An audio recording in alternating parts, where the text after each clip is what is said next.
Alright guys, we're going to talk about the Warren Brick Running Bond.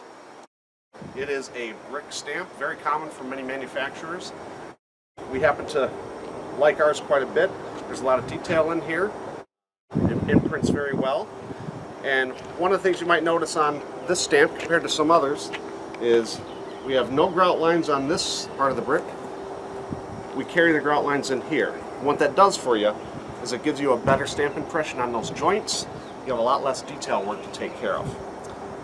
And that's also how you're going to lay those out. This stamp does have a left and a right and a top and a bottom.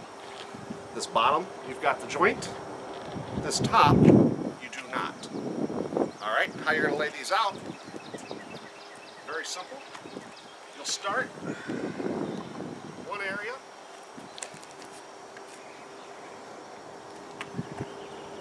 And you'll notice you can't mess it up because this fits properly. If you were to do this, you're going to see there's a lot of play here. That's wrong. So it makes it very simple for you. You just work your way across the slab.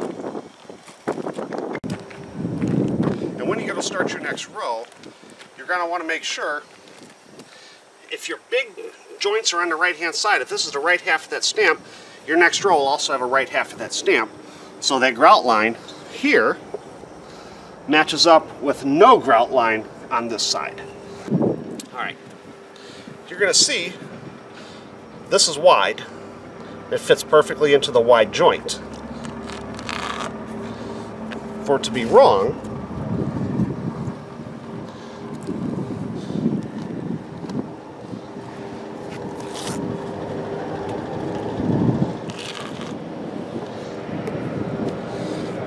Alright, so when it comes to starting your second row, we have to maintain that left and right orientation that we talked about earlier.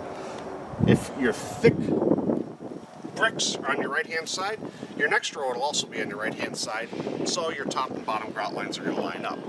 Another thing you want to make sure of is that you get proper brick alignment. You can do this, it's going to work fine, but what you're going to happen is you're going to have this constant joint of the stamps running up and down. To correct that, you just might consider taking a marker, taking this line on the back of the stamp, and making a little mark there. Much larger on your stamps. And what that enables you to do is take that mark and line it up with the corner of this stamp, which is your other joint. And what that's going to do for you is move this joint off so you don't have that linear joint between your stamps. It makes for a little neater impression. Then you just continue on.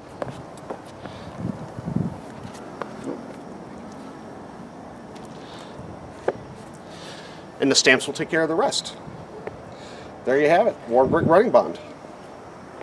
When it comes to getting a stamp set from Walttools, one of the things you want to do is make sure you open your box and inspect the package as soon as it arrives. You want to make sure you have the proper stamps and the number of pieces before you start your job. Don't wait until you get there to find out that there could be a problem. Another rule to keep in mind, everyone always asks about the number of stamps that you use.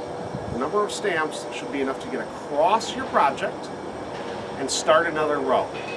For example, if you've got a 12-foot slab, you want to have enough stamps to go across that 12 feet, plus a stamp or two to start another row. That's the general rule of thumb when it comes to stamping. Hey guys, some common accessories when it comes to concrete stamping that you're going to want to have on hand. One, some grout rollers, very handy. They come in different size grout lines. Some are sanded, some are plain. It's great for touch-ups, just keep them in your back pocket as you go along. These are great out in the middle, but when it comes up to an edge or a wall, you're going to want to look at the Walttools grout tool set. 1/4 inch, 3 8.5 inch. These are very handy when you go up against a wall. As you can see, it's a rocker profile. You'll be able to back right up into a wall and get a great impression here, where the roller's not going to do that. Again, they just fit right in your back pocket and make it really easy to tailor your job as you go along.